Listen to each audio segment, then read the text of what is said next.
Գալիք ընտրություններին կհամագործակցեք քաղաքացիական պայմանագիր կուսակցությունը։ Ինչ որ պայմանների դեպքում։ Օրինակ, եթե քաղաքացիական պայմանագիր կուսակցությունը հստակ ինձ ասի, երբ է պատրաստում դուրս գալ ՀԱՊԿ-ից, ԵԱՏՄ-ից, ԱՊՀ-ից եւ երբ է պատրաստում օրինակ դիմումը ներկայացնել Եվրամիության անդամակցության վերաբերյալ։ Մենք օրենք ենք ընդունել։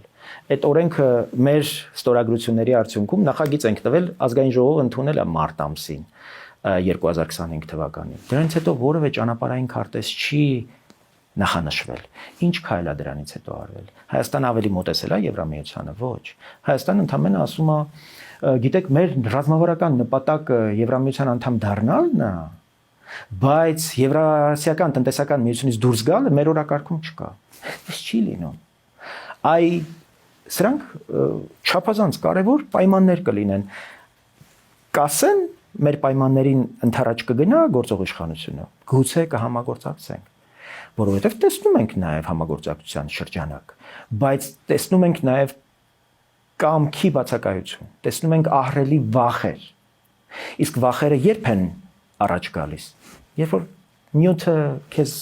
ծանոթ չի։